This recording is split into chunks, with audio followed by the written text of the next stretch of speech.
If you want to truly master your infrastructure, you know you need a powerful command center. Well, today we're diving into the absolute ultimate blueprint for exactly that, the Supermicro SuperCloud Composer REST API, version 1.11.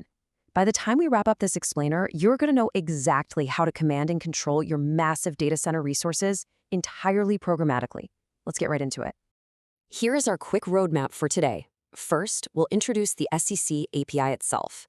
Then we'll cover authentication, move into querying compute, take a look at GPU power capping, and finally wrap up with tracking subcomponents.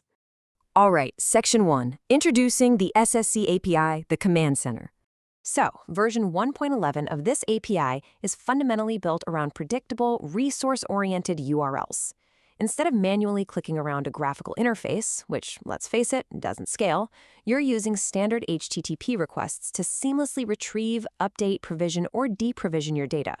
And the best part, it relies on standard HTTP response codes to tell you right away if your commands were a success or if you hit a snag.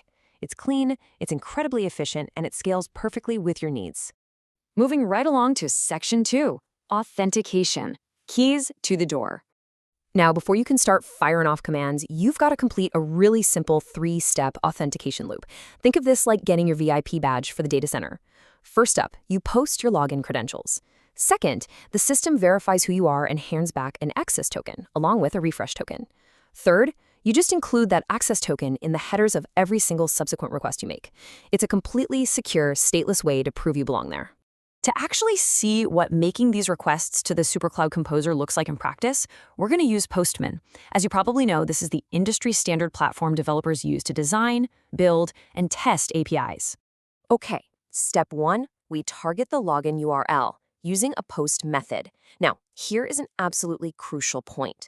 You've got to set your header content type to application/JSON. This basically tells the server exactly what language we're speaking in our payload so it doesn't get confused. Next up, we build that JSON payload right in the body of our request. You pass the username, the password, the domain, and your authentication method, which could just be local for a local account or AD or LDAP if you're hooked into a domain directory.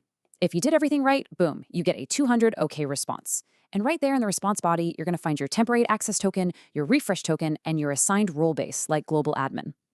Finally, you just grab that access token, your VIP badge, and inject it as a bearer token in your authorization header. For every single API call you make from here on out to query or configure your server, this token is your proof that you have the authority to pull the strings. Okay, let's jump into Section 3, querying your compute systems, radar on. So, you hit the compute endpoint, and you might get blasted with dozens, maybe hundreds of servers.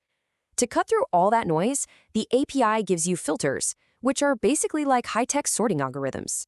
You've got the equals filter for those strict exact matches, like say you only want systems where the group name is exactly VMware. Then you've got the contains filter for fuzzy text matching.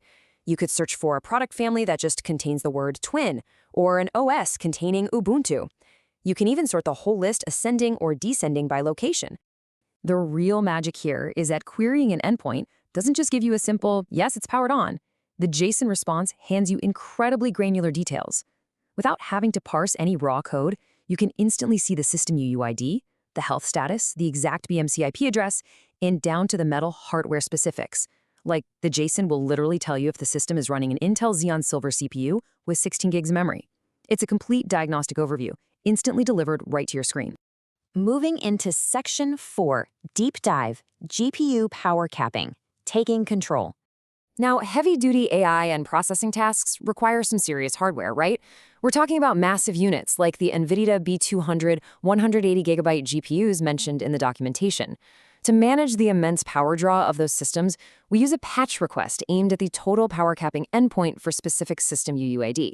And we specifically use a patch request here because we're just doing a partial modification. We're only updating that power limit set point, not rewriting the whole configuration. By sending a really straightforward JSON payload with a set point keyed to 6400, you are instantly enforcing a massive 6400-watt power cap across every single GPU in that compute system. The API handles all the complicated hardware instructions on the back end. All you have to do is send the number. It's that easy. Of course, infrastructure needs are always changing.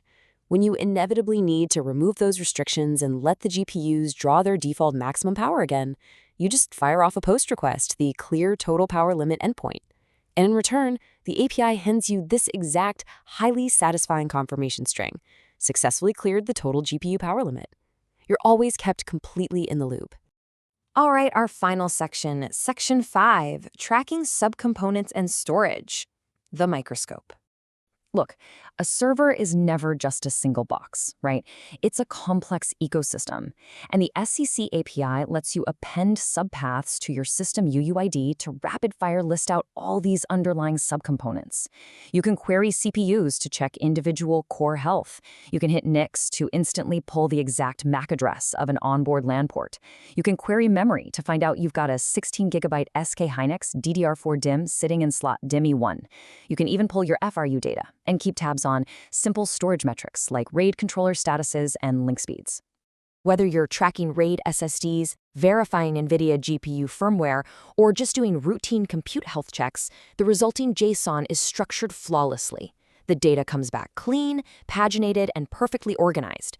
It is completely ready to be plugged directly into your automated monitoring workflows or your custom dashboards without skipping a beat.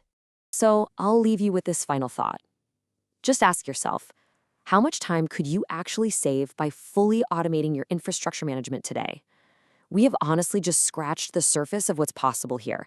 I highly encourage you to dive into the rest of the Supermicro SuperCloud Composer REST API reference manual. It really is the key to completely transforming your command center. Thanks for hanging out and learning with me today, and I'll catch you on the next explainer.